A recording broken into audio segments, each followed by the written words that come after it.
Is it fair to say the man, the myth, the legend, or no? Yeah, let's go with that. Why not, right? I mean, if I'm gonna get that kind of flattery, I'm gonna take it.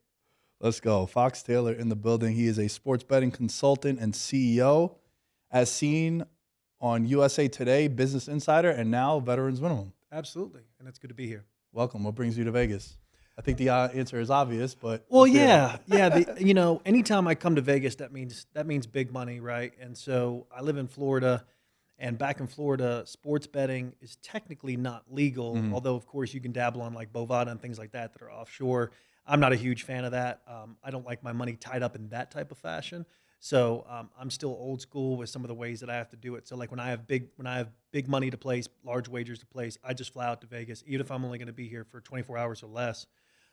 So like for instance, yesterday I absolutely loved the over in the Lakers game. It went to overtime, but it doesn't matter. We still got the W. And so that was a big win. That was worth the flight out here all in itself in terms of coming out here with the logistics and everything. But back to being from Florida, man, we don't have FanDuel and DraftKings quite yet. We had sports betting. It was legal for all of about 30 minutes. And then Oh, there was damn. How come? well, there was some politics involved where the governor blessed it off, and then the echelon above him agreed with everything. It was signed off. It was done. The Seminole tribe, who actually owns all the Hard Rock and Hard Rock International, they were going to be the ones that were taking on sports betting, and they were pretty much going to have sole ownership of it within the state, and they were going to be able to toss that out to different folks who wanted to pay their premiums to be able to also partake in having a sports betting platform for people to be able to take advantage of. And then there was a lot of confusion, unfortunately, and some wording that was off, I guess, in the contracting with the state and the Seminole tribe, to where at the end of the day, there was a debate on whether you had to be on property at the casino to make these sports bets for it to be legal, or could you be in any part of the state as long as you were in the state, right? Meaning you could be in Pensacola, and even though the Seminole Hard Rock is in Tampa and also a location in Hollywood, would that bet still be legal, Right. and did it fall in those parameters, right? So it was a very interesting situation, and unfortunately, a federal judge came in and ended up ruling that just because it's on a server that was on Indian land, right, on the Seminole land, didn't make it exactly right. And so they ended up taking it away because of the debate on whether you had to be on property to make the bet, right? And so it went away, and now they're battling again to get it back. Yeah, it's very similar to what happened in my neck of the woods in New York City. My friends and I used to drive into Jersey to go and use the apps. Right. Because it was legal in Jersey before New York. Yeah, so That's right. Jersey was the one where the floodgates kind of opened up, like when that got passed in, I think, 2017, 2018. Yep. Then it went official the year after. And then in New York State, it was interesting because I don't know if you're familiar with daily fantasy. Yeah. So that was huge in New York. Right. And it's almost like betting. I mean, it Oh, it yeah, is. a lot You of could say, parallels. yeah. Absolutely. Hmm. And like now I still do, I don't do as much daily fantasy as I once did, but it correlates so well with, all right, if I think Julio Jones is going to have over 7.5 catches, I'll probably pay the $6,800 price on DraftKings to put him in Right. my lineup. So there were a lot of parallels between the two. But what's fascinating is originally, do you remember back in like 2015 when every other commercial during NFL was DraftKings or FanDuel? That's right. Of course. They sort of like snitched on themselves Yeah. in It's New like you York could see City. it coming. They spent like, I think, close to $30 million on ad revenue Hmm. to broadcast their stuff. And then New York State came in and like, hold on, you guys are giving away $1 million every week? Like, Right. what kind of money are you guys making? So then it was like a 6-month stretch where you couldn't do daily fantasy in New York. The reason why I'm bringing that up is because one of the loopholes for New York State to get it legalized, the sports betting that Yep. was the skill versus chance debate that you would always hear. Like, is it a skill game? And now daily fantasy and sports betting are both legal in New York. Yep. But it was similar to what you were saying about being physically on the casino That's right. or just being in the state. Because there are a couple of states now where it's either, I think there's about 12 states that you could do both, Hmm. but there's a bunch of them where it's you have to physically go to the casino or you could use the app if you're in the state. Yeah. It definitely can be interesting. What I have to do constantly is I'll use a book, but a lot of times I have trouble keeping a book because every time I join someone's book, right, and then I win, then that book doesn't want my business anymore. So then I have to find another book, and then where I'm sending money to people that are in different states to bet for me in FanDuel and DraftKings, or even back here in Vegas. So I have contacts literally all over the world. So I'm constantly sending money to these folks, right? Transferring money. Hey, put this on this, put this on this. Or flying out to Vegas. I can't wait till Florida, we get it together, and then just it's legal and it's all good. I mean, I'll even fly down to the Bahamas, which is only an hour and a half, to get to Atlanta's on the plane ride, just to be able to make a wager. Whether it's the biggest wager or not, if I see something that I like and I think the juice is worth the squeeze, I'm all over it. You think that would stop you from coming out to Vegas as much as you do? It'll definitely have an effect because there won't be the need. Just I guess the short answer is yes, because the need is not there to necessarily get on a 5-hour plane ride. Dude, once it got legal in New York, I did not go back into Jersey at all. Right, there you go. So it's a convenience thing too. But I capture a lot of great content out here. It's there's a lot of nostalgia in Vegas. There's nostalgia by coming to some of the big name casinos to place those bets. Right, there's just something about it. You go to Circa, you place a large bet. There's just a certain feeling about cash at the window, having that ticket in your hand. And eventually we'll have that again, like I mentioned, I'm sure. But there's also no timetable on it. I mean, that got taken away a little over a year ago, maybe even a year and a half ago. And back then they said, oh, it'll take a year to clear it up and we'll have it back. And so there's no telling. So my Vegas days are definitely not gone, far from it. But I'll still come to Vegas because, again, it's great to get content. It's great to be on different platforms, like the one we're on and talking on right now in terms of your show. I have lots of friends and connections out here. A lot of the guys that I have out in the field that gather information for me on little things here and there that I'm looking at, like whether it's fights, because obviously there's so much going on with UFC and boxing out here and things like that. So there'll always be a need to come to Vegas. How much, we'll see.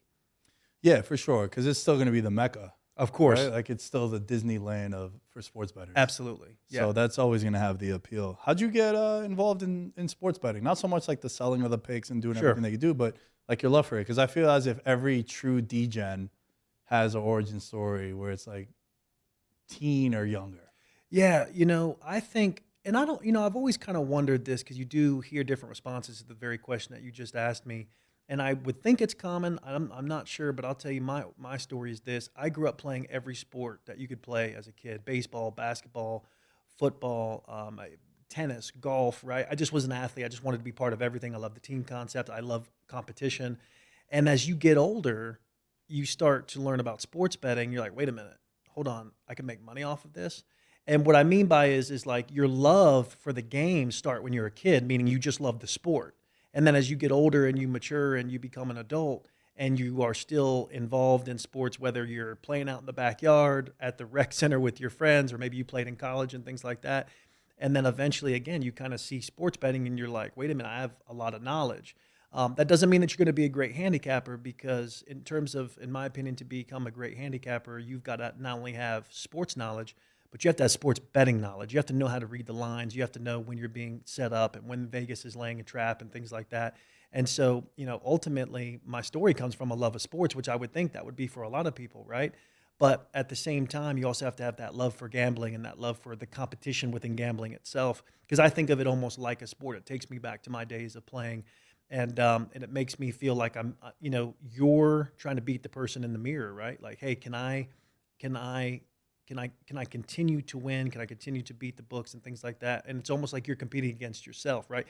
The research, the analysis, all the hours that go into being able to become successful and be a winner and a long-term winner. To me, it's all just tied back into that original love for sports. Because how can you sit in front of a game and watch a 2.5, 3-hour game of any sort, whether it's MLB or NFL or whatever, and without having that passion for the sport itself? I would feel it would be very boring. So I don't know if it's the case across the board with a lot of handicappers, but I know for myself, it is absolutely the origin is just the love of sports. Have you ever, what responses, I guess, have you gotten maybe in the past as you had these conversations? Well, I always feel as if there's two camps. Sports betting is becoming more and more popular every day. Yep. And there's been a huge influx of content in the last 5 years, going back to the New Jersey case that went down. And it became more acceptable, so more people started doing it. Yeah, its popularity has grown extremely. I think still it's about 15% of where it's going to get to. Yeah. Like we're still in the toddler stages of it.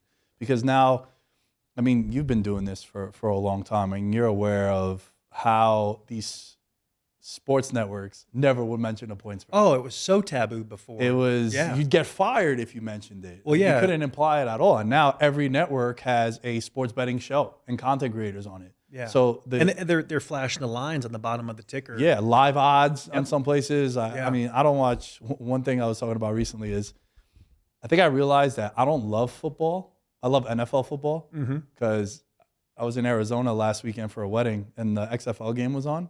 But I saw the live odds. That's why I'm bringing it up. Yeah. I was like, man, how could you watch this product? It's so terrible. Yeah. But the live odds now, you wouldn't get that. Like 3 years ago, you weren't getting that. Yeah. So I feel like there's some people that got into the space now because it's like the new it thing. It's popular. But then for me, I tell this story all the time. I was 7 years old. My uncle came up to me with a parlay card. He's like, pick these 4 teams in the NFL. Yeah. I knew nothing about. I didn't even know about the NFL because I grew up a soccer kid. And I picked 4 teams. I couldn't even tell you what the 4 teams were. And it hit. It hit. The next week he comes, he gives me money. He's like, you could do this every week. I'll give you money. And I was like, oh, this is gonna be easy. It ain't easy. Yeah. It's definitely not. But that, and ever since then, similar to you, I grew up playing sports, continue to still play sports. And for me, I fell in love with like the numbers side of it. Yeah. I gravitated to, what does the 7.5 mean? Why Sure. is that? Why is that? You know, like obviously the Patriots are going to win, but 14.5 they're getting, like, So that was always a interest of mine. And what you said before in passing, the love for sports and then sports betting, it's 2 different like breakdowns that It you is. have. Yeah. And I think people that understand that are the ones that are more successful in it. Yeah. See, what happens is you get a lot of folks that they want to break into sports betting. Some because of its popularity, like you were just alluding to. It's gotten so popular in the last 3 to 5 years.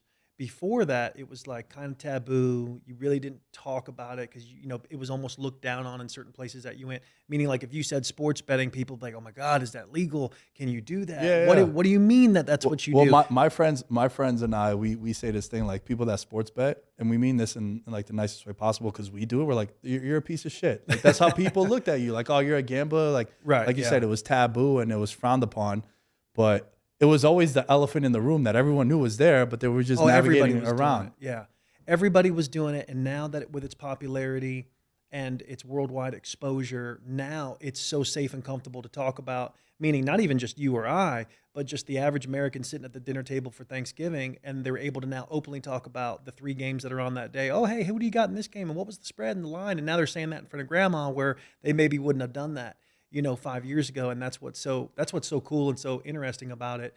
And of course, it's all about gambling responsibly, right? But back to what you were talking about with the love for sports and then sports gambling, and those being 2 different things, 2 different breakdowns. That's where people find themselves.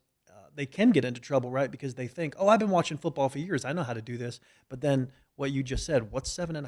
And how important is that half point? And what about this? And all those other different odds and factors that go into making a pick. I don't know about you, but the friends that I know that know the most about a particular sport are the dumbest bettors that I know. Okay. Well, like example, they know so much about the 8th guy off the bench on the Suns, and they know so much about like sets that are run or formations in football, and they know the game so well. And they think just because they know the game that they know the Yes. sports betting angle to it. Exactly. So that's what I mean by that. Okay, excellent point, and I'm glad that you brought that up. I agree with you 100% on that, and that was exactly the point that I was making. That same guy that you just referenced, who knows the form H's and knows, the 8th guy off the bench, that guy, he knows the sport, and he knows it very well, but he doesn't know sports betting. Because there is so much math and analytics that go into setting one number for one game, let alone all the games on an NFL Sunday or any other sport that we want to talk about. And so that half point can make a difference. Or, is that guy familiar with, the backdoor cover and the different things that can happen in a game to where, yes, you know the sport very well, but you don't know gambling, you don't know sports gambling and how the lines are set and why, and then what's going to happen when this team is down or that team is down or up or whatever. And that's what I love about it. Again, it even goes back to that competition thing that I mentioned. Dude, the amount of times I've watched games where the line is like +8 and the team is up 14 points with 3 minutes left and my buddies are celebrating. I'm like, just be careful. That's right. Been doing this for years. I know Yeah. how this is going to end. And then backdoor cover, they end up winning by 7 and it blows up your ticket. Yeah. And how when I look at lines, especially NFL, since we're kind of gravitating towards that a little bit. Well, it's also the most popular. It's the one that people people gravitate to the most, like you just said. But it's the one that, because it's once a week, it's on every network, it's on every television, every bar you go to. People think that it's the easiest to bet on. It's the most difficult. Yeah, and it's the most bet on because every game matters. Right. It's not like basketball. I was just having this conversation with someone this morning. Is there 80 or 82 games in an NBA? 82. Okay, there's 82 in an NBA season. Who cares about game 39 in January, right? Or whatever. There's not a lot of emphasis on that game. And for me being not only a sports bettor and consultant and telling people how they should manage their bankrolls and what picks to make, how invested am I into an NBA game mid-season when I know they play 82 games, vice the 49ers are playing the Tampa Bay Buccaneers. It's week 15. This game matters for both teams because they're trying to make a wild card or win their division or whatever. And so every single game matters, which makes it more dramatic, which makes more people watch. And then when people watch, they want to have money on the game because having skin in the game makes it even more interesting. And there's a compounding effect here, right? And so that guy who works all day out in the sun, right? I don't know. You take a guy who's, has a regular type of job, right? And he works hard. He provides for his family. He's got a wife. He's got 2 kids.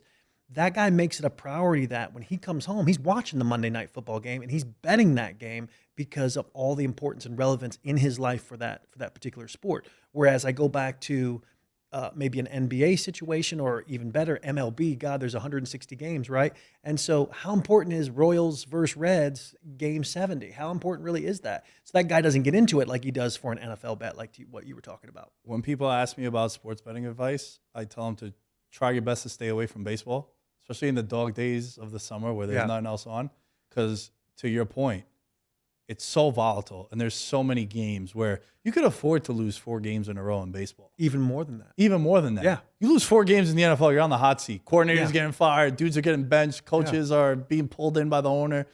And I don't really bet baseball. I don't bet baseball. I'd be lying to you if I said I do. But I would recommend people to bet on a series. Sure. 4-game series, maybe take that approach. I think that's the worst sport to bet on, truthfully. Well, baseball can be tricky, and the thing is, I love when I run across the guys who are those kind of older guys. And when I say older, meaning that they love baseball. They grew up watching baseball for many years. They're really into it, and I get a lot of those type of clients that they do want to bet baseball, right? And so the key to winning in baseball is it's not just knowing all the guys on the field, but to me, the key in winning baseball is pitching. But that would be common sense, right? But it's the relief pitching. And even more so than that is, who is the relief pitcher tonight? So when Kershaw gets off the mound, right? Or let's go with the Yankees, right? You're from New York. So when one of their big dogs gets off the mound, Severino, right? And because he's a starter, he comes off. Well, Chapman pitched last night, so he's not going to be the reliever tonight because maybe his arm's a little sore. So who's the second guy that comes in that situation? And if you don't know that and how that guy looks and what's his ERA, what kind of numbers has he been producing, and so that's where it becomes tricky, because that's where they get you is, Mets tonight are minus 200, Dodgers tonight are minus 178, and you and I look at that, the average person looks at that and they go, oh, that's a winner. Not so fast always in MLB. To your point. Yeah, it's wild. I know a couple of years ago, when the Marlins were like really shitty, and this is one of the few baseball bets I made, they were like plus 450 going up against Kershaw and the Dodgers.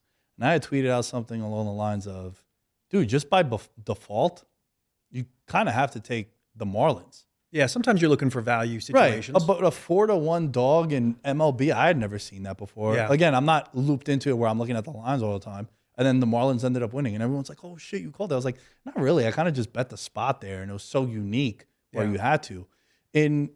We could stay with the NFL or even any sport.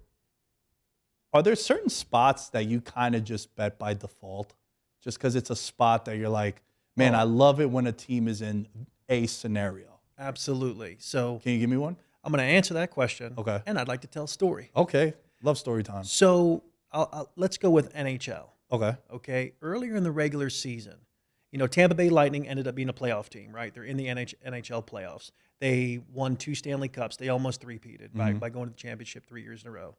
So we know that they're a very good, respectable, well-coached team. You would agree. Right. Okay. Earlier in the season, they go on a 3-game losing streak, where in hockey, for the good teams, that's fairly rare. Usually a good team in hockey will bounce back, maybe have 2 losses in a row, but a third one for a team like a Tampa, would you agree Tampa's a top echelon hockey team? You've got like the Bruins this year, the Lightning, the Maple Leafs. There's 5 or 6 of those really top tier NHL teams. Yeah, this core of Tampa Bay, like you said, they won the cup. I'm a Ranger fan, so I can tell you more about the Rangers than I can about the other teams. But yeah, like Tampa Bay, even if you're a sports fan, you've seen them. They're good. They've won championships. They're respectable, well-coached team. So this year there was a perfect spot right after the All-Star game, which the All-Star game was in Miami this year, South Florida. They played the Panthers, so they stay there and they play the Panthers, meaning that right after the All-Star game, they had a couple All-Stars, Kucherov, et cetera, and they play the Panthers. They lose. Panthers were also fairly good this year, right? They started off really hot, then they fizzled a little bit, so they lose. Second game, they come back to Tampa Bay. Now they're at home, and they're very good at home. They lose to the Buffalo Sabres. Kind of unexpected in that spot. Third game, which is on a Sunday. I was actually in Vegas during this time period of the story that I'm telling you. Third game, out of the blue, they just get completely throttled. I think it was I want to say it was maybe the Predators. But nevertheless, they lose 3 in a row. That is a spot where regardless, in NHL, I see a team like that lose 3 in a row. I literally made a prediction and had a large ticket on it. I said they were going to play Monday or Tuesday. And I said, don't care who they play, doesn't matter. I'm slamming them on Tuesday when they play their 4th game in 4 or 5 days, or in 5 days, excuse me. I said, I'm slamming them. Don't even know who they're going to play. I'll look at the schedule, but it's going to happen. So I went on my Instagram. I made the prediction. I laid the money down, put 2 or 3 grand on it, right? And I took the puck line, so for them to win by at least 2, essentially one and a half, right? And the money line. Money line was a little expensive. They ended up playing the Flyers. They beat them like 7-0. I mean, they just crushed them. And that was an example, kind of like what we're talking about, where they're losing, and then something kind of unexpected, like, where you're looking for that exact right spot. It's almost like a setup. You're just looking for that exact right spot where it's like, oh, wow, this is going to be a good part. This is going to be a good situation that I could take advantage of. Secondary to that, or another story I'll tell you is, and I can't take credit for this, I read this. This was one of the coolest gambling stories I had ever read or heard. And there was this story about these brothers who came to Las Vegas in the 1990s, okay? I think it was the late 90s, if I'm not mistaken.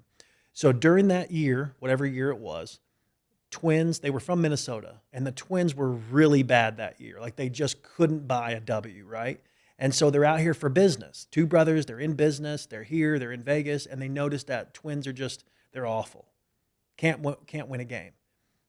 They start going to the sports book and they look at the odds. To what you were talking about, hey, Miami, they're plus 450. I need to make this bet just to make it because it makes so much sense. Right. Like, those odds are just screaming for you to take it, right? So these brothers stay for like a week straight in Vegas because they're here on business, but they go to the sports book every day and put a couple thousand on the Twins every single day. They're losing. Twins lose. Tuesday they lose. Wednesday they lose. And they're like, okay, but it's going to happen. They're going to win. So they fly back to Minnesota because they had to. And then as soon as their business in Minnesota was done, they come right back to Vegas because they've got to take advantage of, like, the Twins are going to win a game. They're plus 850, plus 900, plus 500.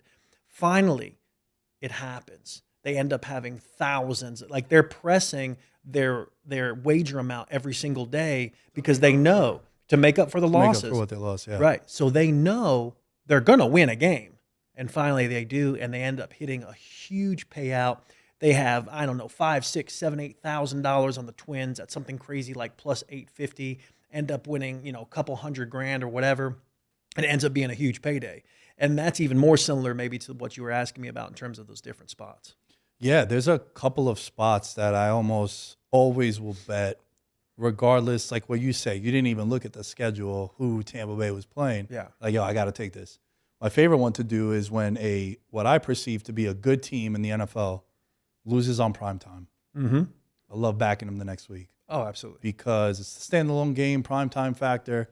The lines become a little misleading, where when you look at the look ahead for it, maybe the Giants were a 7-point favorite before they play that Sunday Night Football game. Right. Then they play the Sunday Night Football game in Dallas. They lose 45-10. Right. Now you're looking next week where they were a 7-point favorite at home against the Bills. Now they're a 3-point favorite? Right. What changed? Yep. Oh, I know what changed. They got their shit punched in on Sunday Night Football, and the whole world saw it. Now they're not priced appropriately. So that's a spot where I always – those spots are where I bet the most on. Yeah. For me. Yeah, and that's smart. And that's why I love NFL. I mean, it's funny. You always kind of end up coming back to talk about NFL, right? Because, again, the games matter so much. It's so exciting. It's so popular. But, yeah, you see it all the time in the NFL. A team just gets absolutely whooped. And then all of a sudden now they're the favorite the next week. And you're like, and that's a credit to the coaching making those adjustments, the players, and the captains of the team rallying, hey, we got to do this, we got to do that, taking practice more seriously. Vegas knows those things are going to happen, right? And then they're also looking at that opposing team as to, well, now what's their motivation? Because let's say that same team is coming in who should have been a favorite and now they're not. Maybe their motivation is as high because they're on a 5-game winning streak and they think that they're untouchable. So now they're not practicing as hard. They're not game planning the way that they maybe normally would. And so, yeah, you got to be looking for those type of spots to definitely take advantage of. Also, I call it the sandwich spot when you have a team playing 2 division games on the bookends, and in the middle, it's like, oh, they're playing the Raiders. Right. Right. So say like it was a couple of years ago. I remember when I moneylined the Jets with Mike White when they were playing the Bengals. Yep. It was when the Bengals went to the Super Bowl. The Bengals were an 11-point favorite in MetLife. Is that the one where White threw like 5 or 6 touchdowns in the game? They were ready to 500 yards. They were ready to build a statue for him. Yeah. But in between that, I called it the sandwich spot. I was doing a show with Will Blackman, a sports betting show, and I was like, "Yo, Jets are winning this game." He's like, "Nah, no way." I'm like, "Dude, look, they just played the Browns, and then they got Baltimore the week after, and here come the Jets, 3-10 or 2-10, whatever they were, and they whooped them." Yep, those are sometimes the trickiest spots. And when I get asked questions about those types of situations, I always tell people these guys are professionals. They are the best in the world at that position. Like, even if you're the 3rd wide receiver on the New York Jets, that means you're still part of a core group of men who are in the NFL, meaning that you are at that position maybe one of the top 100 people in the world that can catch a football. Regardless, even if you're the 3rd guy, like the 3rd option wide receiver, you know what I mean?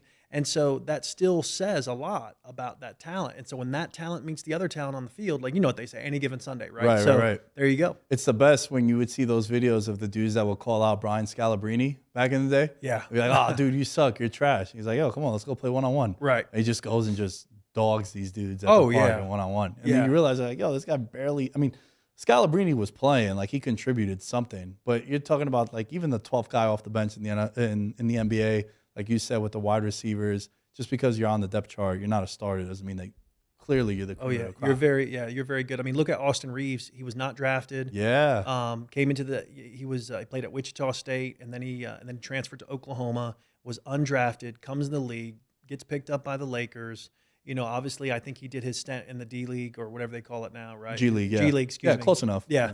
G League, does his stint, is able to get on the team, and he ends up looking really good, and he gets some compliments the other day because he had that really great game. I think it was the first or second game at Memphis, the behind the back pass, the couple of late 3-pointers, and then you get all these guys in the NBA saying, "Wow!" Like Damian Lillard made a comment like Austin Reeves really is that guy. And it just showcased, the guy was able to showcase his skills and talent in a particular spot where you go, man, that guy really is pretty good. And where that guy could show up at a park and everyone, he might get picked last. Oh yeah, right? Especially being a white dude, you're definitely getting picked last. He's a white guy. He's a little unassuming. He's not like he's built like like maybe like the typical. I think athlete. Unassuming is the best way to describe. Yeah, but the guy can straight ball. He's a hooper, and now he's a big part of what the Lakers are doing. How soon, when a line comes out, are you making your bet, or is it all just subjective depending on what catches your eye? Like, what's your thought process when you see a game?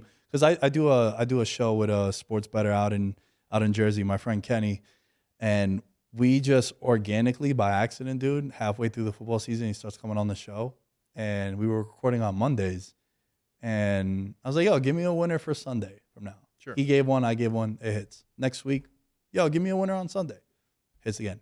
We went like 8-0 to start off, and then I had people in my Discord from the Patreon saying, "Dude, you guys are like giving out Monday winners." I was like, "Yo, I like that." Yeah. So we started coining it like to end every Monday show. We're like, Monday winners. Yeah. You don't need to wait until 12:45 in the East to go and put in your bet because you're Sure. probably getting the bad number. How soon are you putting your bets? Do you just wait whenever you see the number that you like? That's when you jump on it. Well, because I'm responsible for so many clients and their money, I owe it to them. And of course, I want to make sure I'm doing the right thing for my, for my own bets, because I'm going to be betting too. I bet everything I tell people to bet. But where I'm going with this is that I owe it to my clients to right away when the lines drop Monday morning, right? To look at those lines and evaluate them to see if I see any opportunities. Do I see opportunities where people are favored who shouldn't be favored? Do I see opportunities on maybe overs, maybe totals that I think are a little bit off? Because that's the best time to take advantage of totals is usually early, the earlier they drop. So they'll say, oh, Bengals Jets is going to be over under a 40. And then I do some math and some calculations. I look at things and I go, wow, I see 42, no problem. Maybe even 40, maybe even 43 or 44. And it's funny because, Nick, that line will start to move up by Wednesday, Thursday. That line's going to go up at least to the half point, right? And then now take away weather and some other things. If there's not going to be inclement weather, no major injuries, watch how that line will climb to 41, if not even 42, 41 and a half, 42, meaning it goes up a full 2 points by Sunday morning or Sunday afternoon. To your point, you just said, guys waiting till 12:45. Now they go, oh, yeah, I want to take the over. And now you lose because there was 41 points. You didn't get it at 40. You were caught at 42 or whatever. And so I owe it to my clients to look at it initially when it first comes out. But then I keep an eye. The first thing I do every single day when I wake up, whether it's football season, basketball base, doesn't matter. I look at every single line of every game that's going to be on that day in football that week, and I watch and I look at the progress and I monitor that line because the lines will tell you a lot. Oh yeah, without question. It's the first thing that I do too. Immediately, I just look at all the lines. Is there anything that jumps out to me? My biggest clients that bet the most money, I am telling them to make certain wagers. I'm talking about my guys that bet, 10,000, 25,000, even 50,000 a game. I mean, I've got clients that if they want to, they can go as high as $1 million throughout the week, right? So I'm telling them very early in the week, if I see something in college football or NFL, I'm telling them very early, hey, get on this number because this is the number. And a lot of times they're curious. They're like, Fox, what do you mean this is the number? Because sometimes they don't know how to take that. And I'll say the magic number in Notre Dame versus USC is 62 because 9 touchdowns is 63. I see 63 or more, no problem because of XYZ reason. And so I'm like, look, it's at 62. This is a perfect number because by Saturday it'll be 64, especially in college. Do you feel like you would bet? So I have a thing with the Super Bowl in particular. Player props. If you like player props over, bet them right away. If you like them under, wait until kickoff. Well, yeah, absolutely. Because listen, the house knows. So for instance, is, Bengals Rams Super Bowl. Is OBJ going to have more than 3.5 catches? They know that that's a sexy line. It's an attractive line because OBJ is one of the most polarizing figures in the NFL, especially at that time. He had made a comeback, left the Browns, right. the Rams. Now they're in the Super Bowl. A good example is Kelsey this year. There you go. I bet you that number climbed, didn't it? Yeah, Kelsey opened up at 6.5, and then it closed at 8.5. And I think he had 6 catches. It went from what to what? 6.5 to 8.5. There you go. So yeah, when you see something like that as a bettor, slam it and don't think twice about it because it's going to start going up, especially in a big game, a marquee game like the Super Bowl. Yeah, those lines are going to move. I'll tell you another one that moved in this year's Super Bowl, and I was really big on it, was Mahomes completions. Mahomes completions opened up at 24.5. It went all the way to 25.5, if not 26 by game time. He threw 24. 24 completions in the Super Bowl. If I'm not mistaken, we could look that up later. I'm almost positive it fell exactly on 24, even with all the passing and everything, all the back and forth. And so that number went and climbed just like the Kelsey number that you just stated. Yeah, I remember when Rams, because I had a Rams future that year that they won the Super Bowl. I remember Cooper Kupp, his catches went over, his yards went over, but the yards, because remember, Cooper Kupp went bananas that year. He had the Triple Crown. I was going to say Triple Crown. Yeah, he should have won MVP, in my opinion. That yeah. year. I think that was, if there was ever going to be a wide receiver to win MVP, it had to be him. Yeah, and that hurts, that he didn't get it. And the reason I say it hurts is I thought it was a perfect spot for the NFL to change the dynamic, change the pattern, and go different and say, you know what, this year we're going to give to wide receiver because he was very deserving and he had the most yards, the most catches, the most receiving touchdowns. And so it's And like, then when you look at, I hate to cut you off, but when Yeah. you look at Stafford had, I think, 39 touchdowns, but 18 interceptions. I remember I was getting so pissed at him because he had 5 games in a row where he was throwing pick sixes. oh man, So I was betting that, by the way, like crazy. he was clearly not the MVP of the Rams. Cooper Kupp was. And you're looking at it and saying, like you said, I love what you said about how there was ever a time to change the history of the league, Yeah. that was a good chance for you to have that. Because from week 1 to week 18 in the regular season, if you look at his box score, his worst game was like 7 for 80. Yeah. And on this subject and that Super Bowl, one thing I thought was really interesting, and I'm sure you'll remember this, during that Super Bowl, Stafford did not have a great Super Bowl. He played, I would say, because I do respect how good I think he is. I think he's a total gunslinger, especially in his prime. He had an okay Super Bowl. I think he was the MVP of that game, if I'm not mistaken. I'm pretty sure Stafford was the MVP. Cooper Kupp was. Okay, I'm sorry. So Yeah. Cooper Kupp, thank you. So Cooper Kupp ends up being the MVP, right? He had a pretty decent game. But the real MVP of that game, without a shadow of a doubt in my eyes, was Aaron Donald. Aaron Donald had Very fair. X stats that were just phenomenal, right? I don't remember them to just rattle them off because that was 3 Super Bowls ago. Was it 2 or 3 Super Bowls ago? Yeah. So 2 Super Bowls ago. There's a lot that's happened since then, right? So forgive me. But what I'll tell you is, do you remember he had the last play of he had the forced fumble at the end of the game? Yeah, where he got in on Burrow. Yeah. Yeah, and he I'm sorry. spun him around. He almost sacks Burrow, spins him around, and Burrow throws it into the dirt. Excuse me. And so that play is what won because anything could have happened on that play. You know what I mean? Because they were the Rams only ended up winning by 3, and so anything could have happened on that. And Aaron Donald was an absolute beast in that game. I mean, that was split. It could have easily been Donald, and it wasn't. It ended up being an offensive player. Could have been a defensive player. When you were talking before about things being mispriced, I remember that Super Bowl. I'd given out Cooper Kupp on the show, and I shot videos. I was working with a sports book at the time, and I said, it's wrong that he's 8-1 to be the MVP. I felt as if he should have been the MVP of the whole league. Yeah. And then the 2 quarterbacks, Burrow and Stafford, were anywhere from like plus 150 to plus 250, like around there. Yeah. And I said he should be closer to a 4-1, 5-1. And everyone's like, yeah, wide receiver. But I'm like, look, wide receiver last couple of years, yeah, Julian Edelman won it. Obviously Cooper Kupp. I know I'm missing one in between that won an MVP. It's like this has happened. Yeah. Deion Branch going further back, Hines Ward. Way back, yeah. Yeah, way back. Yeah. So that was a mispricing for me. And then also factoring in the perception that I had for Cooper Kupp and what my opinion was and my take was that he should have been the league MVP. Yeah. Why not be Super Bowl? How much of your perception for things influence the bets and the lines that you make? Like, give me an example. So, like the example that I just gave you now of the reason why I picked Cooper Kupp to win MVP for the Super Bowl was because I felt like that line was wrong and he should have been closer to the quarterbacks than closer to Jamar Chase and Aaron Donald, who I think was like 12, 15-1. Yeah, so that was an example of where that was just mispriced. Mispricing was a better way. I should have phrased that. Yeah, no, I just wanted to make sure that that I definitely understood the question. I mean, you see mispricing every day in different spots, right? Because it's easy to remember the ones on the big marquee games, i.e., like a Super Bowl or something like that, right? I think if you take a look at like who's going to win MVP, like staying on the MVP kind of subject here, like who's going to win MVP of, let's say, the MLB this year, right? Like American League MVP or National League MVP. If you take a look at some of the guys on those lists, right? Like for instance, I'll give you a great one, right? I think when I was looking at MVPs this year for who would be National League MVP, to give you an example, I couldn't believe that Pete Alonso was like 25-1 or 30-1, right? Whereas some of the other guys, like some of the bigger favorites out of the National League, were maybe 9 or 10-1.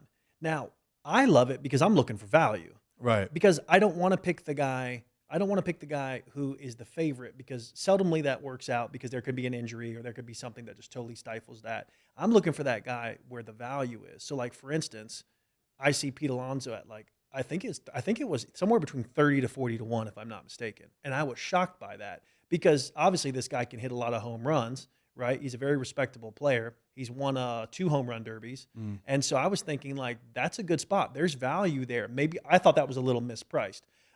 That's kind of maybe an interesting example, but in those big games, especially like Super Bowls and stuff like that, I mean, you'll see that from time to time. But that's kind of like the first example that jumps out to me. That's kind of relevant since MLB just started, and I was sitting there perusing through the different potential MVPs of American League, National League. Like, I don't like Judge to be American League MVP this year. I think it's just too obvious. I don't like a guy to go back to back, right? And so you got to start looking at other guys who maybe have more value, who, yes, they're not the odds-on favorite, but there's value. And you'll find all kinds of mispricing on guys. Like, you say a name in the American League, I could probably tell you what his odds are or be pretty close to it. And you'll be like, wow, I'm shocked that it's not maybe a little lower than that, you know? And so I always love to look for value. But, you know, you got to be careful with that kind of stuff because, you know, there's so many variables. I mentioned variables a second ago with injuries and coaching and trades, and anything can happen.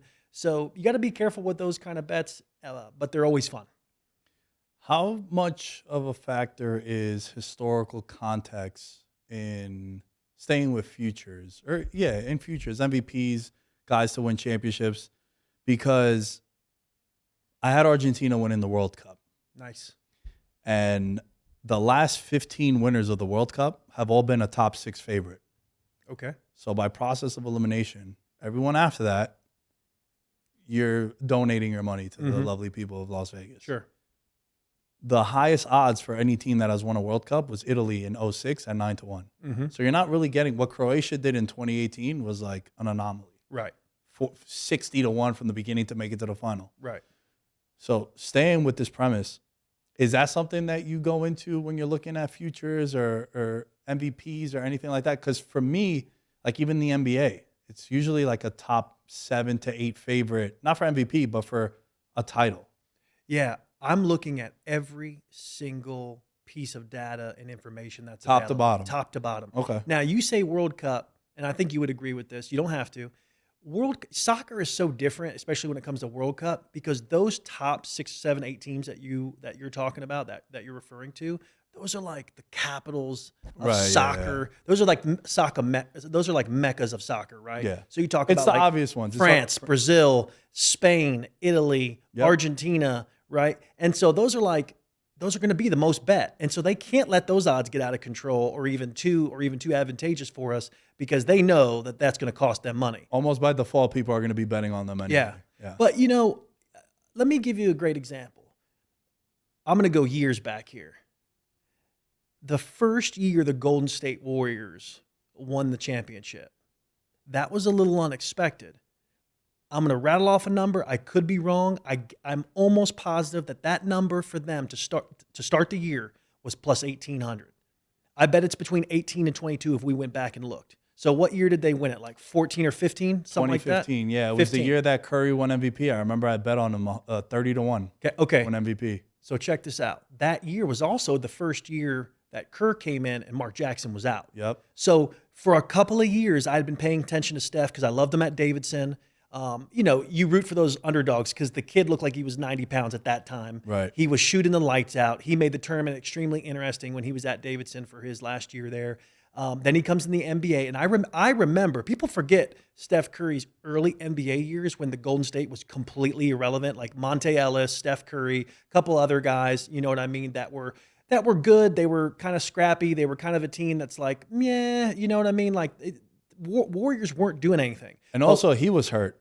Yeah, he had some injuries early in his injuries. Yeah, and the reason why I remember that era is because as a Knicks fan, everyone would always say, dude, Curry went right before. Yeah. Right before. And it's like, all right, hold on. Knowing New York media, knowing New York fans, you think they were just going to let Curry chill and get healthy? Right. The headline would be, oh, this guy sucks. His ankles, he's always going to be hurt. And the media is going to pressure the organization to be like, all right, man, you're not 100%, but you're 75. We need to, we got season ticket holders and all the politics that go into that. So Curry probably doesn't turn into the Curry he is now if he wasn't at Golden State.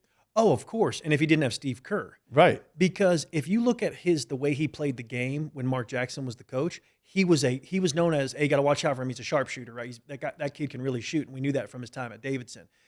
when Steve Kerr came and let Steph be Steph and really kind of allowed him to play more freely. I mean, listen, we have never seen a guy in the NBA be able to play as free as what Steph Curry does. And it also becomes contagious on the team because now you look at Klay Thompson, Jordan Poole, even at times when Harrison Barnes was there, also with some of the other, I mean, it's okay for Draymond Green to shoot three-pointers, where back when you and I were growing up, 4s and 5s didn't shoot three-pointers. Right.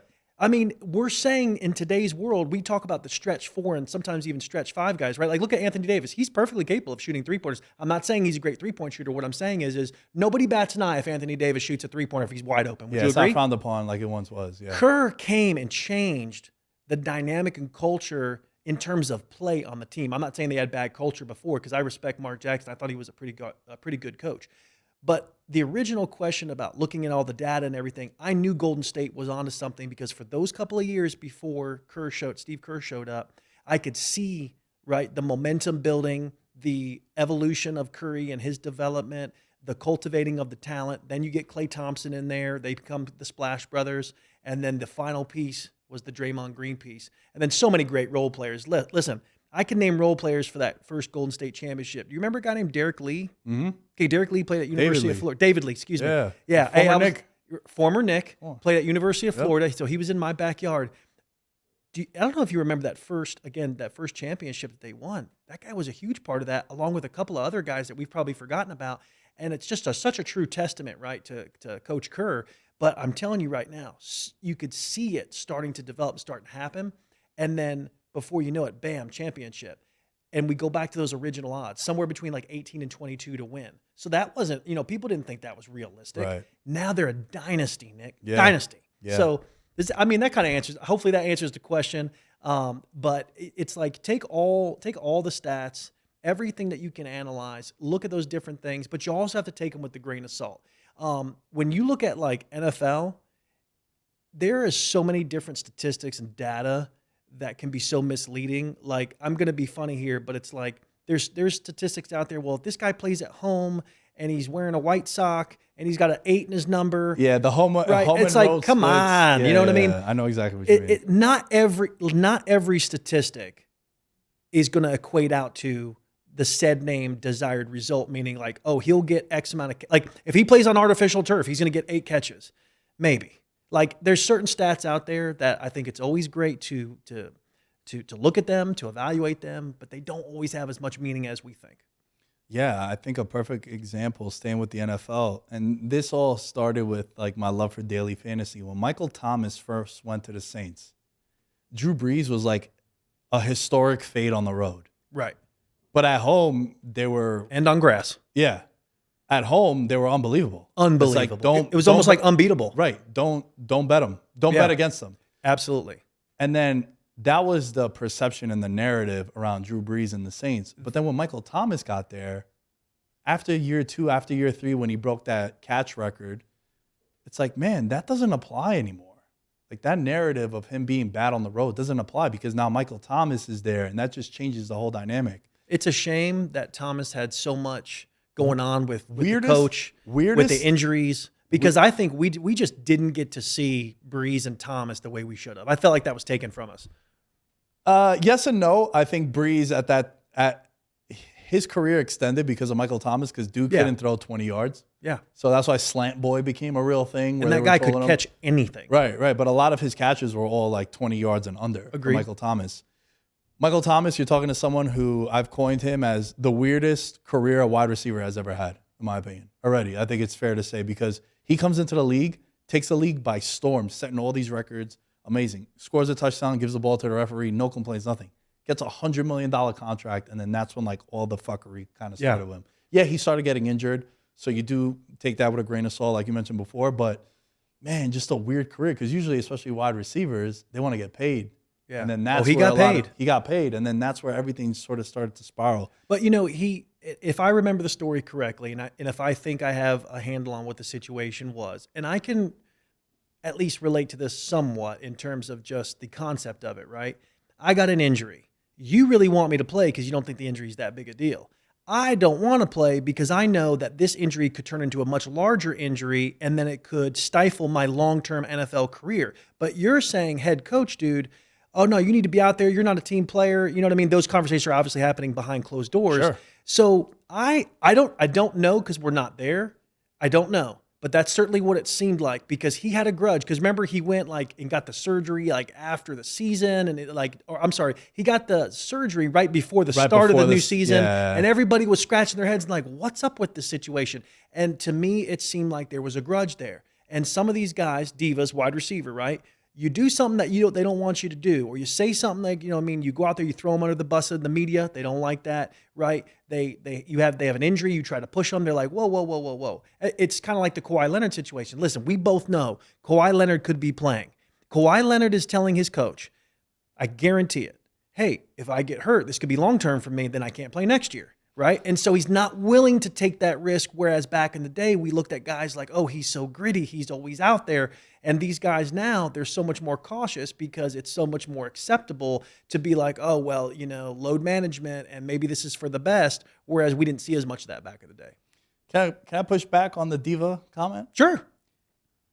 They're the most unique position in professional sports. The wide receiver? Yeah. I mean, define unique. I'll make the case. It's the only one where I need two things to go right for me to be successful. Okay. I need the offensive line to be able to block, be competent, to give Yep. time to the quarterback to then throw me the ball. Mm-hmm. They are in the traditional huddle of whether you're playing rec league football, pee-wee football to the NFL. They're the first ones to break the huddle. They're isolated from everyone else. They're out there like on an island. Sure.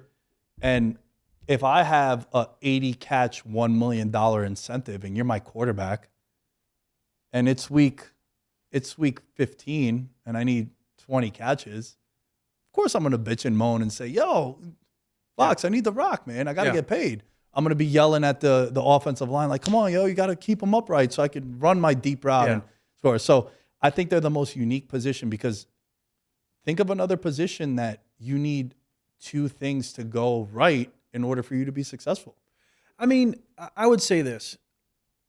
When I say diva, here's what I mean. Traditionally, wide receiver tends to have a lot of divas, and it's because they are playmakers. They're great athletes. So let me rattle off a few names. OBJ, Terrell Owens, Dez Bryant, Chris Carter, Randy Moss, and the list goes on. These guys are diva-like, and I'm okay with that. Terrell Owens, one of my favorite players of all time, diehard Niners fan here, right? I love Terrell Owens. I wish he was still in the league, right? The guy looks amazing. But what I'm saying is they're such playmakers, they want the ball. I have no problem with them being a diva because I understand. Like Terrell Owens, when he played the game, Terrell Owens is like, if you give me the ball and I have it in my hand and I can run with it, we have a better chance to win this game because I am that good. He knew if I have the ball, because his yards after the catch were insane. He was so big and so strong, hard to take down. Randy Moss knew I'm so much faster. I can leap so much higher. I can high point this football better than anybody. I mean, wide receivers can be diva-like because they believe in themselves so much and they're confident, right? And they want the ball. I'm with you. Like, I'm not saying that they're all like Cooper Kupp is not a diva, right? No doubt, he is not a diva. You know what I mean? Julian Edelman, Wes Welker, those guys weren't divas. Fitzgerald too. Fitzgerald, definitely not. You know what I mean? But some of those guys with that just extraordinary. I rattled off those Hall of Famers. Those were all Hall of Famers right there. Chris Carter, Randy Moss, Terrell Owens. Maybe not Dez Bryant per se. That will be a good one to see if he ends up being a Hall of Famer. But yeah, I mean, it's definitely a unique position. I played wide receiver in high school. I get it. You know what I mean? You're out on the island. You believe in yourself, etc. Last thing I want to end this conversation with, and it was fascinating to talk to you, and I appreciate you coming in because I know how busy you are from what you told me. What do you think, what sport would you say lines are the most mispriced in, if you had to pick one? Mispriced? And are we going, when we where every time you look at it, you're like, damn, they're wrong on this one. And it could be in either direction. Like maybe a favorite is too big of a favorite. Maybe a favorite is not as big as they should be. Well, we've talked a lot today about NFL. Right? And so I'm going to move away from NFL because in the NFL, do you know, like in the NFL, on average, more games are won by a field goal than not. Oh yeah. Okay. So usually 3 points can be very much game deciding. Like if you pull the statistics of last year, probably 60%, somewhere in that area, were won by a game winning field goal or by 3 points or less. Right. And so you don't see a lot of mispricing per se in the NFL. Now, don't get mispricing confused with line creation, right? Meaning like, why is this team favored by 14 when they should be favored by 10, right? So we'll leave that part alone. I will say this. In MLB, you will see, because there's so many more games, you'll see mispricing all the time. And it's because I think that the lines makers are a little bit more challenged because there's so many more games. So, for instance, there's 160 games, right? Am I right? There's 160. 162. Yeah, close enough. 162, right? So there's 162 games. There's a lot of guys on these rosters for MLB. There's all kinds of dudes in the minors that are coming up in different spots. September call-ups. Yeah. I mean, dude, there are so many factors that are going on. I mean, if I was a lines maker and I'm in charge of like pricing, Blue Jays versus Angels tonight, and there's some different variables that are happening, if Toronto is favored and they're minus 145, right, on the money line, and now Angels are plus 125, it's like you'll see those upsets every single day in MLB. This is what I'm getting at. Every day in MLB, you will see not only one underdog win, but multiple. You will see the Pirates upset the Dodgers. You're going to see that happen, and you're like, how? Like, Dodgers got Mookie Betts, they got Freddie Freeman, they got Kershaw, they got this guy, that guy, right? How did Pittsburgh Pirates win, right? And it's because there's so many factors in baseball that you can see the mispricing take place if you truly know what's going on with the teams and the odds and like home, away, weather. You're taking all those into consideration. You see it more, meaning in quantity, right? In the NFL, there's so much fewer games that you don't see as much mispricing. But if you were to ask me, hey, what do I love to bet on? I'm with you. I'm a big futures guy. I know that you like futures. You told me that. Man, listen, I love golf futures. I love NASCAR futures because I don't know if you ever bet golf or NASCAR, but if you ever take a ganders at those odds, like you go into a Masters, you can get Scotty Scheffler 2 Masters ago at 17, 18 to 1. He ended up winning, by the way. This guy went into there being a top 5, 10 player in the world, and you still got him at 18 to 1 because there's so much great competition. Right. Same thing on a NASCAR, on a racetrack, right? You can have all these great racers. You can have Denny Hamlin, Martin Truex Jr., Kevin Harvick. These guys are Hall of Famers for sure, no doubt. And you can still catch them at the right racetrack for 15 to 1. Kevin Harvick on Sunday, who was absolutely in contention for the lead at Talladega this past weekend, was 25 to 1. He had won Talladega before and had many top fives there.